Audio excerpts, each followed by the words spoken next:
Welcome to the PC Mechanic tutorial section. In this tutorial I am going to remove a malfunctioning DVD drive and replace it with a new one.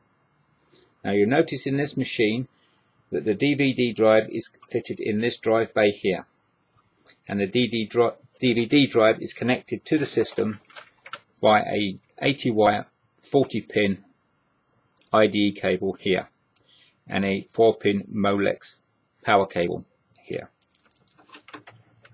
You'll also notice on this particular cable there is a spare 40 pin socket here, which would normally be connected to an IDE hard drive.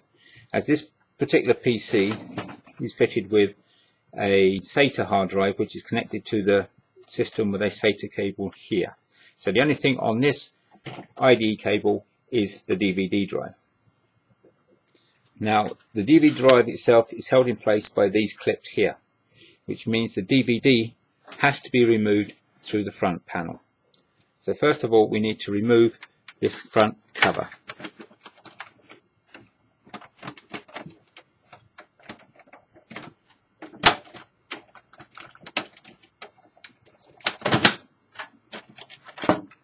And now with the front cover removed, you can see the DVD drive protruding from the front of the case here.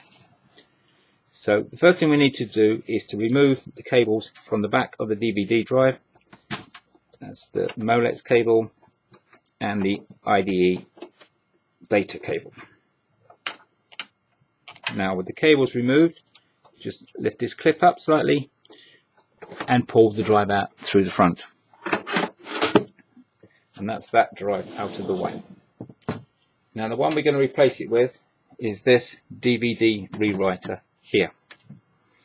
Now on the back of this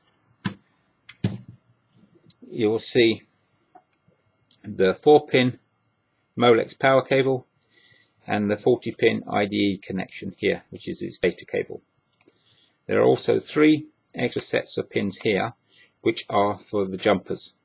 Now the jumper is where you set the device to either master, slave or line detect. Now if we had 2 devices in this PC connected to this single IDE cable, then one would need to be set to master and one would need to be set to slave. As the DVD drive is the only one going on this cable, then this particular DVD drive needs to be set to either master or single. Now on the back of the DVD there will be a key on here which tells you which each one of these sets of pins represents. Now on this particular drive, this pin here that's actually got the jumper in it is the master, the middle one is the slave, and the one on the end is line detect. So this one is already set to master, so it's ready to be inserted into the machine. So to insert it into the machine, we just need to line these screws up here with the slot running down here, which will eventually hold it in place, and just push it home until you hear it click. And that is the DVD drive securely fitted into the machine. Now we need to connect it up to the data cable. Now you'll notice on this data cable there is a pink line down one edge. That indicates that this pin here is pin 1, and pin 1 always goes in the first pin closest to the power supply. The plug itself has a key here and the socket has a key as well, so it cannot be put in upside down. So we will insert the IDE cable like so, and now tuck the spare bit out of the way so we can get the Molex power cable in there to give the machine power. Now that is your DVD drive fitted in and ready to go. Now before I close this machine up, I just want to make sure that I haven't dislodged any other cables whilst fitting that, which is going to cause us problems later on.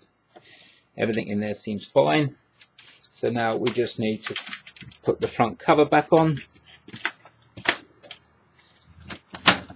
And there's your DVD drive fitted, ready to go.